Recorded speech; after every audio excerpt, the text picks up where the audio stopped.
Assalamualaikum warahmatullahi wabarakatuh. Perkenalkan, nama saya Erik Arbiansah, Taruna tingkat 2 Politeknik Imigrasi dan Pemasyarakatan, jurusan Ilmu Pemasyarakatan, Prodi Teknik Pemasyarakatan kelas B. Di sini saya akan memperkenalkan atau menjelaskan apa itu penologi pemasyarakatan.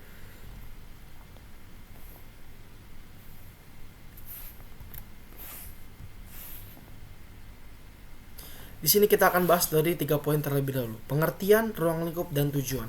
Apa sih itu penologi? Penologi adalah ilmu yang belajar tentang pidana hukum, termasuk bagaimana hukum itu dijatuhkan, bagaimana pelaksanaan hukuman pidana tersebut dijalankan, serta dampak bagi pelaku tersebut.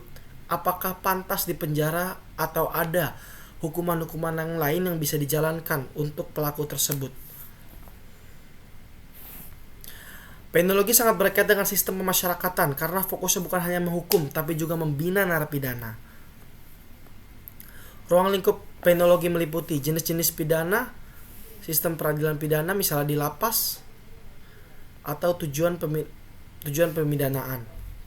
Efektivitas hukuman, pembinaan narapidana atau rehabilitasi dan reintegrasi sosial. Penologi mengetahui efektivitas hukuman. Tujuan penologi yaitu mengetahui efektivitas hukuman. Apakah hukuman tersebut efektif atau tidak untuk diberikan kepada satu pelaku hukum? Apakah dia pantas dipenjara atau ada pidana lain yang dapat digantikan dan lebih pantas yang dia dapatkan? Menciptakan sistem pemidanaan yang adil, membantu pemindahan narapidana, mendukung tujuan sistem pemasyarakatan atau reintegrasi sosial. Penologi, konsep pemidanaan, teori tujuan pemidanaan, kebijakan pemidanaan.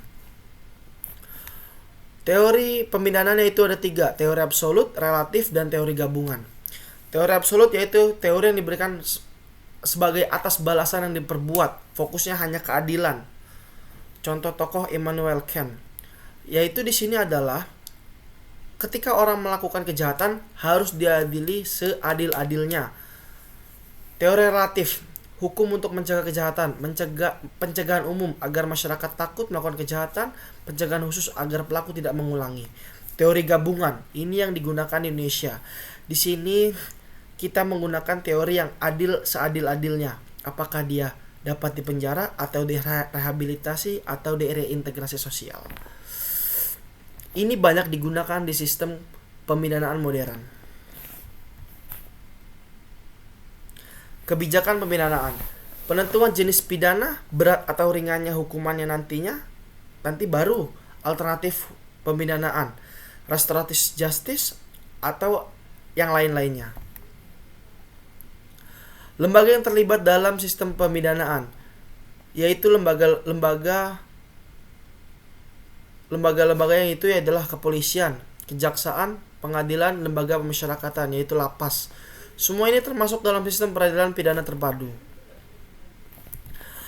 Kepolisian melakukan penyidikan, kejaksaan pengadilan yang mengadili, dan lembaga pemasyarakatan yang melakukan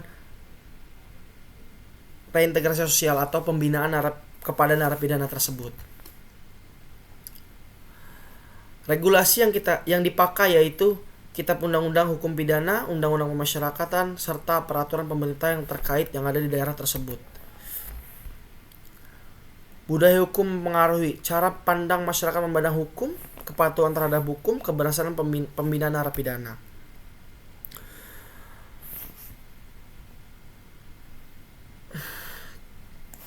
Jenis-jenis macam pidana. Pidana pokok, tadi saya bahas sebelumnya. Apakah efektif pemidanaan? Di sini saya paparkan macam-macam pidana, yaitu pidana mati, pidana penjara, pidana kurungan, pidana denda, dia harus membayar uang yang ia rugikan kepada negara.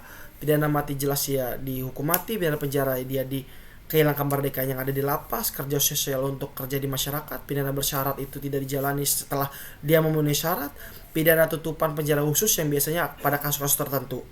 Pencabutan hak tertentu misalkan hak jabatan, perampasan barang terjadi biasanya di kasus-kasus tipikor atau tindak pidana korupsi. Barang hasil kejahatannya dia sita, dimiskinkan.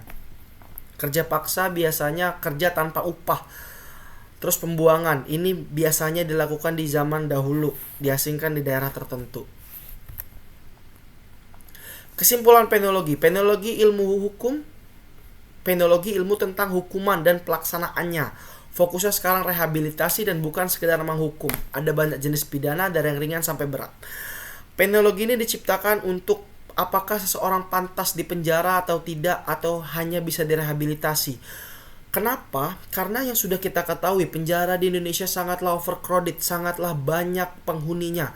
Oleh karena itu ketika kita memilih seseorang yang menggunakan narkoba langsung dipenjara, menurut ilmu ini tidaklah efektif karena dapat memenuhkan penjara dan memakan banyak anggaran negara.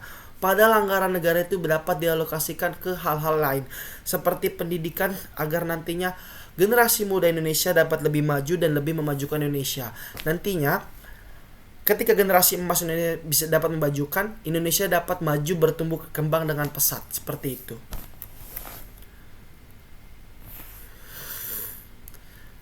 Terima kasih. Cukup sekian pembahasan penologi dari saya.